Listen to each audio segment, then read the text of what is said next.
This message comes from Edward Jones, where they believe rich means opening yourself to new possibilities. That's why your dedicated financial advisor meets you where you are, helping you move forward with confidence. Let's find your rich. Edward Jones, member SIPC. This is Planet Money from NPR. Every year, the U.S. government spends more money than it takes in. And in order to fund all that spending, the country borrows a lot of money. It takes on debt. Congress has the power to limit how much debt the U.S. takes on. Right now, that debt limit, which is also known as the debt ceiling, is $36.1 trillion. But as the spending keeps going and the debt ticks up, we get closer and closer to that limit. A little over a week ago, Treasury Secretary Scott Bessent said if something isn't done, we will hit the debt ceiling this summer. I will tell you, just as an outfielder running for a fly ball, we are on the warning track. And when you're on the warning track, it means the wall's not far away. The exact date when the U.S. won't be able to pay all of its bills is so terrifying that it has a special name, the X date. A lot of effort and sometimes some shenanigans go into determining this deadline for Congress to, do something, to act, to raise the debt limit, to suspend the debt limit, to eliminate the debt limit entirely, or, maybe try something creative. But the date when we hit the debt limit wasn't always called the X date. Back in 2023, we met the people who basically created the X date world we live in. Today's show is about how we got here, and at the end, we'll have an update on the 2025 X date. But first, this story we reported back in 2023. It started with a trip to Washington, D.C. on a day of anticipation. A couple of days ago, people are starting to show up. Oh, wait, they're hiding. I went to hang out with Shai Akabas. Hello. Hi. Shai has a reputation on both sides of the political aisle for telling it as it is about the debt limit. Not that he likes to brag about his expertise. Being an expert in the debt limit is a little like being an expert on termites. Nobody is really excited to hear the news you have to share, but they do need to know it. Oh, boy. Okay, so you're the termite expert guy. And we're back for another inspection. Shai is the director of economic policy here at the Bipartisan Policy Center, which is a think tank just a few blocks away from the White House. And in a few minutes, Shai and his team are going to get their hands on a document, this data dump. They've been preparing for the arrival of this for weeks, for years, really. Okay, and is this a big deal? Is it Christmas? Is it your birthday? Is it Valentine's Day? It's like a big office birthday. An office birthday. So it's kind of like we're all getting cake. We sing. In the form of data and punching that into our computers. Shai and his team are sitting together at the end of this long conference table, laptops and seltzers at the ready. Okay, so it's like an office, it's like a bad office party. It's like a bad office party. No balloons, no streamers. Okay. The document Shai and his team are waiting for is an economic forecast from the Congressional Budget Office. It's looking at the next 10 years of the federal debt and deficits and many other things, and it's crucial for Shai's team. It's going to come out any second now. Ariana Fano keeps refreshing CBO's website. Okay, so she's refreshing. You're getting real insight into what my job looks like. Your job looks like a lot of refreshing. A lot of refreshing. A minute to go. With this data, Shai and his team will be able to get to work, figure out when exactly the U.S. government could default on its obligations, when it could run out of money. One time the government did technically default on its obligations for less than a day, but the U.S. has never really blown past the debt ceiling, and Shai is determined to make sure it never happens ever. But first, they need the document. Is that it? I'm right here. It's up! Hello and welcome to Planet Money. I'm Amanda Aronchik. And I'm Nick Fountain. Today on the show, the story of the first really contentious, down-to-the-wire debt ceiling negotiations. It's the story of how two people armed with a PowerPoint and the pressure of a deadline helped stave off economic disaster. What did they learn from it, and why they think this time might be worse. So it seemed kind of fun and exciting, and now it showed up and you guys seem like you're working. That is the typical pattern here. Now lots of typing and thinking. Typing and thinking. All right.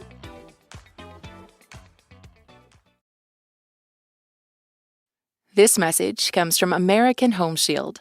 It's not a matter of if an appliance or system, like your HVAC, will break, but when. Without a home warranty, these repairs or replacements can cost thousands. But with an AHS home warranty, they will fix covered breakdowns, helping protect your wallet.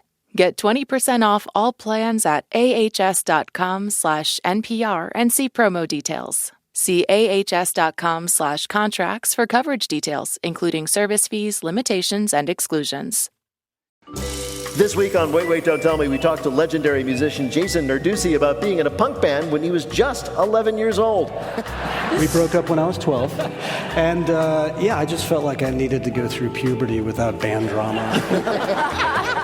Don't miss our full conversation and the rest of our games. Listen to the Wait, Wait, Don't Tell Me podcast in the NPR app or wherever you get your podcasts.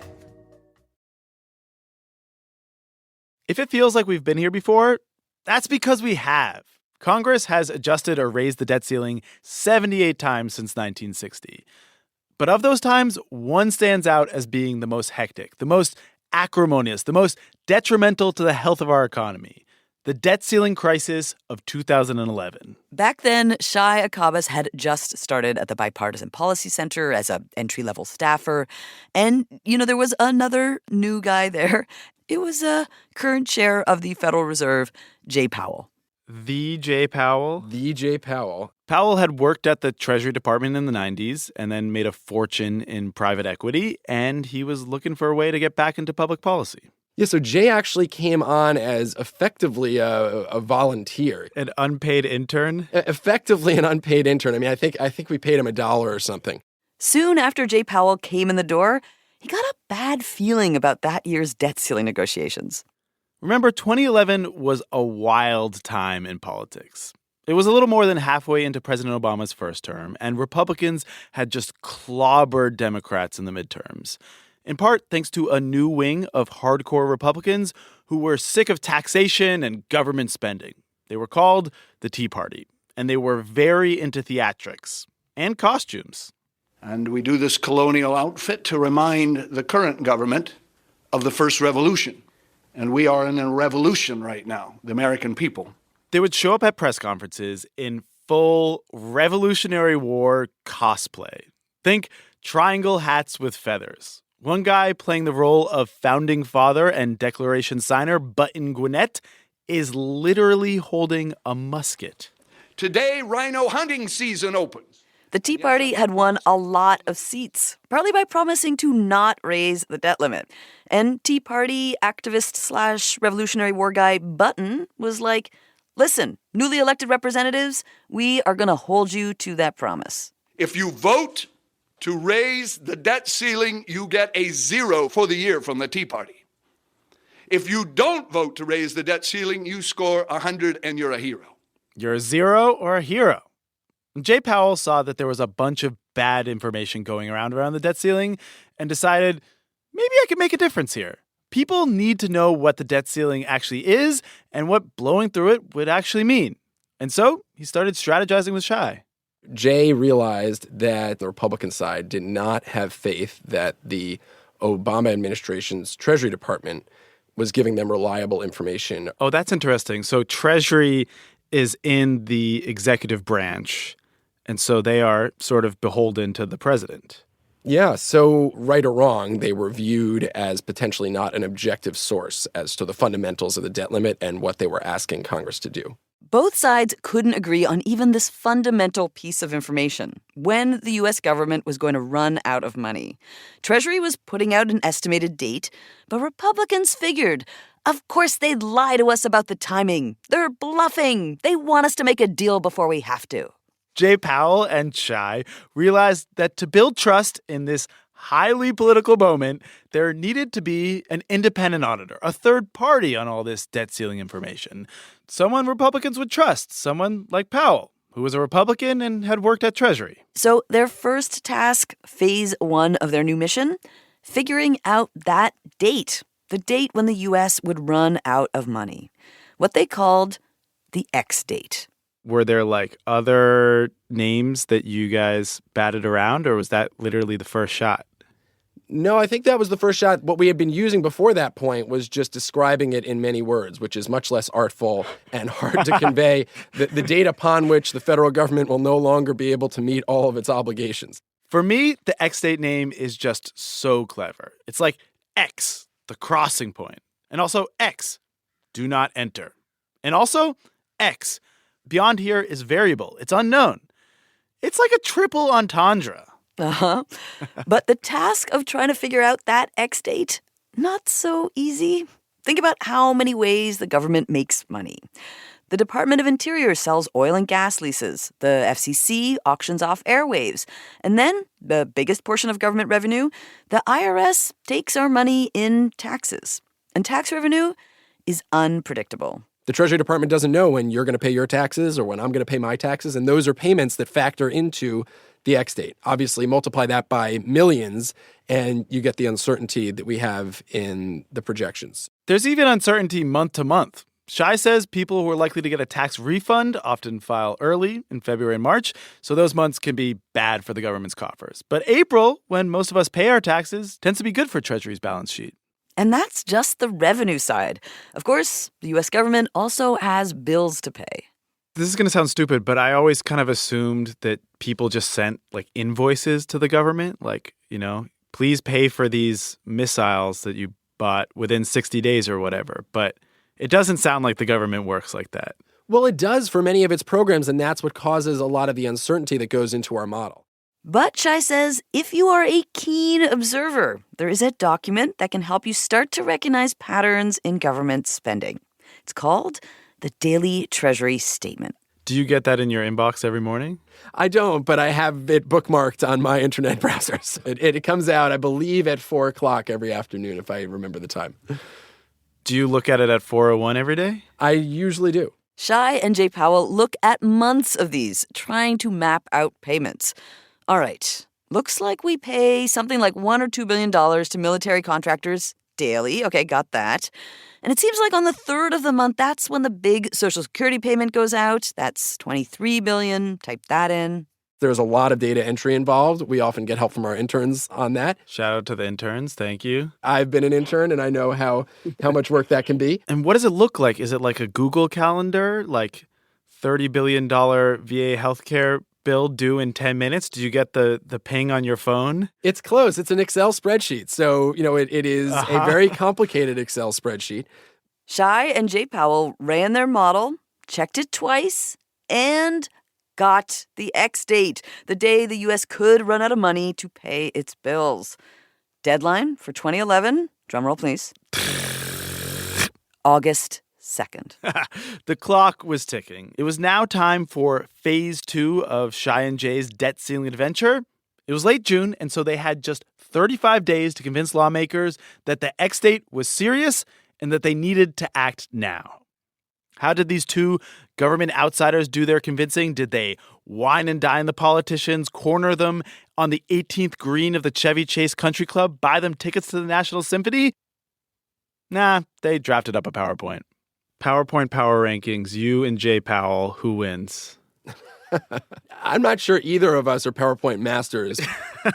My skills are competent, but I certainly would not put myself in the Jedi category. They put the finishing touches on their PowerPoint, printed it out in color, and headed to Capitol Hill. So our first meeting on the Hill was with a staff assistant. Staff assistant, does that mean like it's the intern or just above the intern? Is that what that means? Yeah, just above the intern. That's basically what it means. This staffer didn't have an office, so they sat down in the waiting area, pulled out those color printouts of their PowerPoint, and patiently explained. Here's what the debt ceiling is. Here's why your boss's boss's boss shouldn't blow past it. And if they do, here's what might happen. Their presentation was impressive. Soon they got meetings with important staffers, then actual members of Congress, including Tea Party types. Shai says it was actually those meetings that were the most interesting because of the questions they would ask. Why do we have to act? Couldn't we do this? Or couldn't we do that? Or couldn't we just, go over the cliff and see what happens? And Jay Powell and Shai would tell them, truth is, no one knows exactly what's going to happen when we go off that cliff. Beyond the X date is a grave unknown. We've never been there before in the modern history of our country, and we just don't know what some of the reactions to that action would be. So what are the markets going to do? What are interest rates going to do? What would the economy do? What would credit rating agencies do? Those are all open-ended questions. They would tell the politicians, remember the government shutdowns where Congress doesn't pass a spending bill and a bunch of federal employees are mad because they're not getting paid? This is way worse. Way worse. Way worse. The market for U.S. debt is basically the foundation for all other financial markets. So going off the cliff would make it more expensive for everyone to borrow money. Worst case, a drop in financial markets, downgrades to our credit rating, the dollar's dominance in the world might be threatened. And all for what? For a few extra days of negotiation? Not worth it.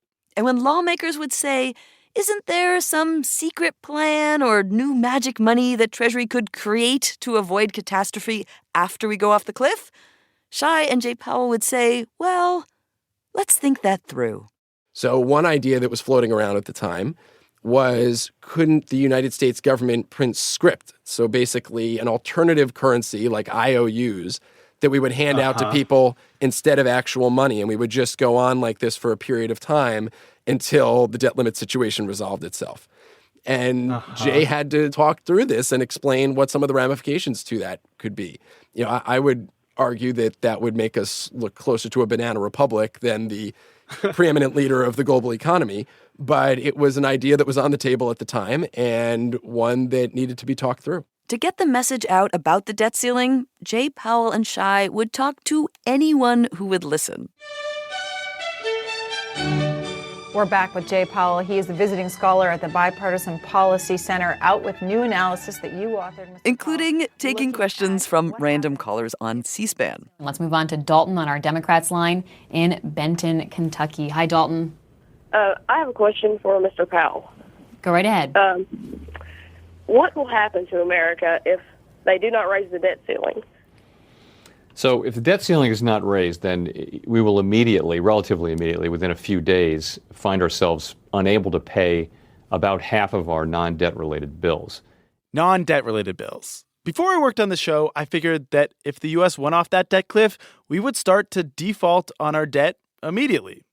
But as Jay Powell pointed out, that would be so globally catastrophic that, in fact, Treasury would likely do everything possible to avoid defaulting. Right. So instead, Jay Powell said the Treasury Secretary would have to make really hard decisions. You can protect all of the safety net payments. You know, these are the poor, the sick, and the elderly that get payments, Medicare, Medicaid, Social Security, food stamps, that kind of. You can protect all of that. But if you do, you haven't got a dollar left to pay for defense, not even for the troops. And you can't operate the Justice Department. So you open the prisons and let everybody go? That's not going to happen. His point was that would be such an impossible situation. Let's just not go there. We can't go there. The peak of their efforts came on July 15th, 2 weeks before their projected X date of August 2nd. Jay Powell had been invited to speak in front of the entire Republican caucus at a closed-door meeting. Shai was not invited, but when Jay Powell came back, did he have some stories to tell. I was told there was some yelling. I was told there may have been some expletives. Shai says this is the moment Republican leadership got enough of their party on board with the plan that they would eventually negotiate with the White House. Ultimately, this meeting was the beginning of the resolution. When was the deal struck? Do you remember how close to that August 2nd X date? I believe the deal passed on August 2nd. So it was a last-minute deal. Congress really only tends to act when they have their backs up against a wall. Seriously? I thought journalists liked deadlines, but wow. Congress really likes deadlines. The U.S. didn't stop paying its bills, didn't default on any debt. But 4 days later, the country's credit rating was downgraded for the first time in history. And President Obama vowed never to negotiate about the debt ceiling again. That is what happened back in 2011. Now, let's sit for a minute in 2023, during that fight over the debt ceiling. Jay Powell, he doesn't do X-date predictions anymore. He was promoted, went to work for the Federal Reserve and then was promoted to Fed chair. So now it's Shai's job to make the rounds on Capitol Hill. He's the guy going on C-SPAN to field calls from worried Americans. President Joe Biden is in the White House. Republicans control Congress. Democrats hold a sliver of a majority in the Senate. And things are getting a little weird. There's more political discord even within the parties, and it leads to a very difficult situation because negotiations are best held when there is a clear picture on one side of what they're calling for and a clear picture on the other side. It sounds like you have a lot of work cut out for you. Yes. The posturing in Washington, D.C. is getting intense. People are already throwing around some galaxy brain ideas on how to avoid catastrophe. And so we asked Shai to catch us up. What's already happened, what's being proposed, and what it all means. Now, technically, the U.S. had already hit the debt ceiling in January of 2023. That was when Treasury Secretary Janet Yellen told Congress that the U.S. had run out of money and that they needed to come to an agreement quickly. But she told them you do have a little time to figure out the details, that she's going to pull out some old tricks to forestall a crisis. Some tricks with a kind of cool name. The extraordinary measures? Yes. How did they come up with that term? So originally, the extraordinary measures were quite extraordinary in that you wouldn't think to use them in anything other than a debt limit scenario where Congress needed to buy more time. Does that mean they don't make sense in the normal logic of government governing? No, they make sense to almost nobody who I discuss it with. And that puts an extra onus on us to try to explain them in simple terms. Let's do it. Extraordinary measures explained in simple terms. They're basically just accounting tricks that allow the government to keep spending money by freeing up some space under the debt limit. One of these tricks, for example, say you work for NASA. You have a government retirement account. Part of your retirement is an investment in government bonds. And when the debt ceiling gets close, Treasury can basically say, hey, let's pretend that we don't owe that money to you in the future, so we can use that money to pay for other things right now, like your paycheck. Once the debt limit situation is over, everything goes back to normal, accounting gimmicks go away, but it's really just this built-in cushion for Congress's delay. Are they just gimmicks? They are necessary gimmicks. They're the only thing that is standing in the way between where we are right now and us defaulting on our obligations. But yes, they're effectively gimmicks. They are accounting maneuvers that are permissible by law. In the past, the extraordinary measures have bought several months of negotiation time. And if the past is any guide, politicians will keep negotiating right down to the wire. And so there is another category of new, never-been-done-before tricks people are proposing. One you might have heard of is this idea of a $1 trillion coin. That, in case of emergency, Treasury can just mint and maybe, big if here, deposit at the Federal Reserve. Boom. $1 trillion more dollars on the books. That never took off. Another has to do with so-called premium bonds, which would let the government borrow more money. But it would look like they were staying under the debt limit, at least to accountants. On a scale of 1 to 10, 1 being serious policymaking, 10 being a gimmick, where do you put the $1 trillion coin? It's got to be somewhere up there near a 10. Okay, premium bonds. Yeah, I'm going to list almost all of these up near the 10 range, maybe even at the 11, because they're all falling in the category of unprecedented actions by the Treasury Department that are going to be viewed as a bailout for Congress failing to do its job. Are they more gimmicky than the gimmicks we already have? They are not, but everybody is accustomed to the gimmicks that we already have. And I would argue that those are baked into the cake. There are a few gimmicks that aren't baked into the cake yet. One is so simple that it doesn't seem like a gimmick. The U.S. could just keep borrowing money. Treasury could pretend like there is no debt ceiling, just blow right past it. There is a legal argument to justify this. It comes from the 14th Amendment, which says, quote, "The validity of the public debt shall not be questioned." Does that mean that Treasury can just ignore the debt ceiling? Shai says, who knows? That would likely be subject to challenge in the courts and could cause large financial market repercussions while that whole situation is unfolding, not to mention political fallout if Treasury were to take that approach. If Treasury does this, if they keep lending out money, that debt is probably going to be challenged in court as unlawful. Instead of being the safest investment in the world, a U.S. Treasury bond would become kind of unsafe, kind of junky. And who would buy those now junky government bonds?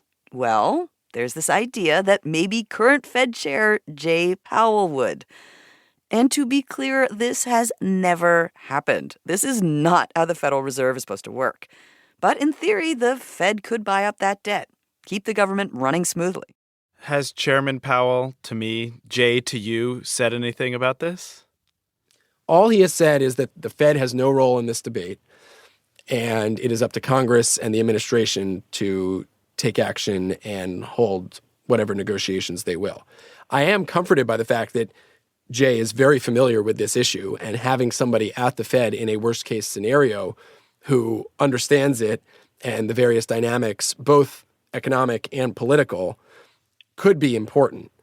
But hopefully we will never get to that point. He thought he foisted all this debt ceiling stuff on you, but it's coming back to haunt him year after year. Exactly. Much to his chagrin, I know.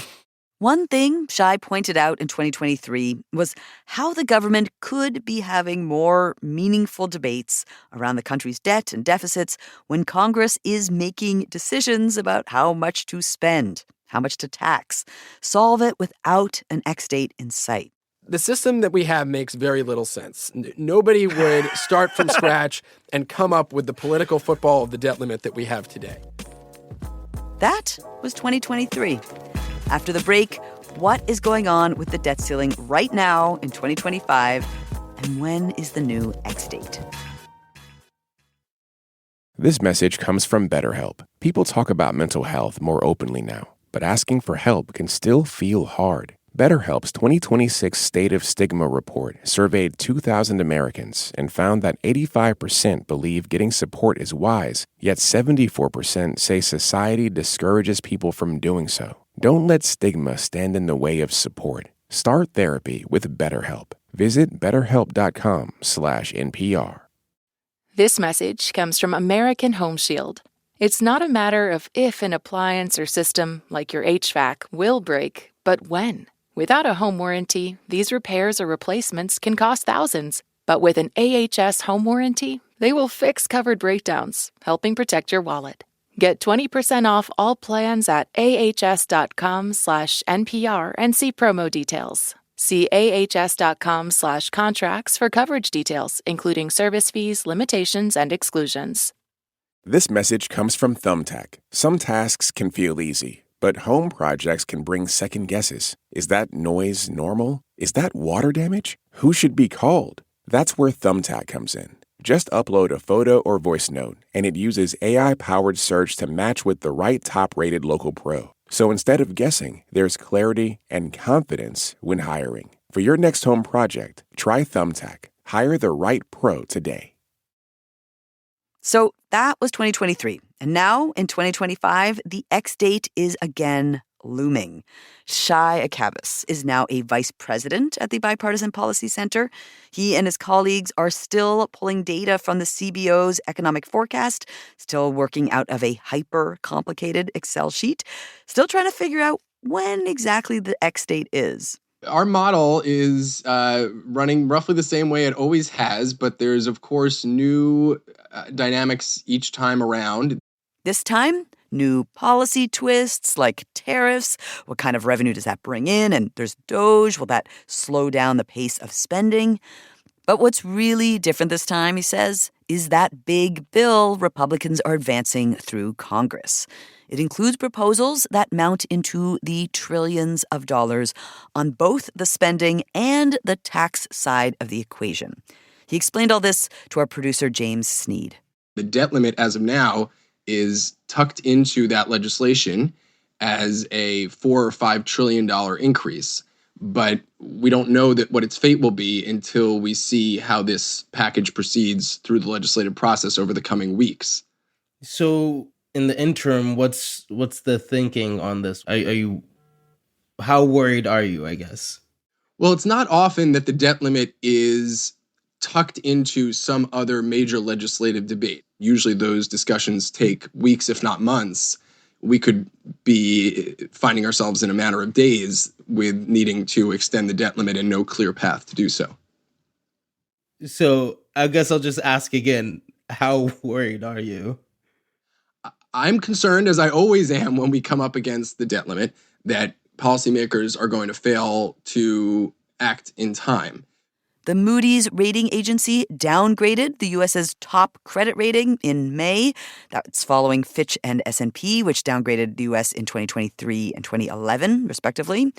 Basically, just one more signal telling the U.S. that, hey, this is not a good path to go down. The ratings downgrades have a number of causes. One is the brinksmanship that we see time and again over the debt limit. They're also increasingly worried about our debt trajectory, the growing size of the federal debt, and there's no sign of the political will to do anything about it, which is the most troubling part. So what does his spreadsheet say now? It kind of depends, but the ex-date will most likely be sometime between August and early October. But this period of time is fast approaching. And with Congress due for its August recess, that leaves a limited amount of time to solve this. The stakes are huge. So, in a sense, we are still here, waiting for the same things as before. Our elected leaders have shown little willingness to put fiscal responsibility as a top priority.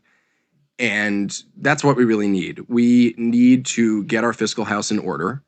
And that's going to mean difficult decisions on the spending programs we have and on the amount of taxes that Americans are asked to pay.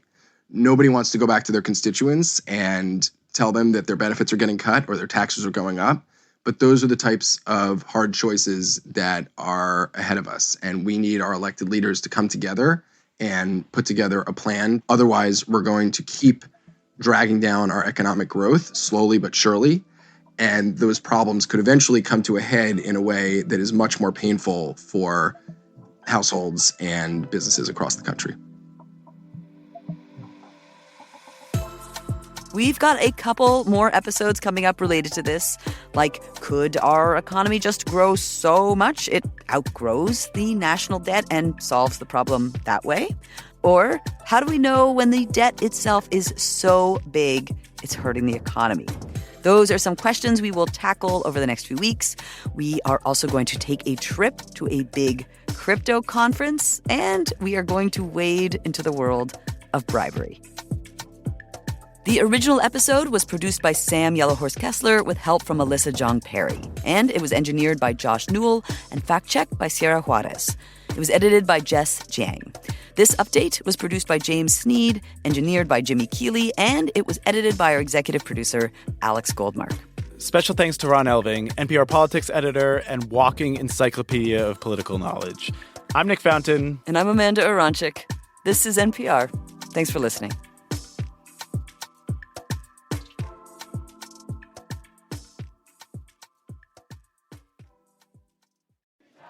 The last phase of the World Cup is underway, and the NPR network has been there since the first whistle. Cape Verde is a small African island nation that surprised everyone by making it to the World Cup. Ronaldo did something no man or woman has done before. He scored goals in 6 different World Cups for a total of 10. As we enter the final matches of the tournament, head to the NPR app for all things World Cup from the NPR network.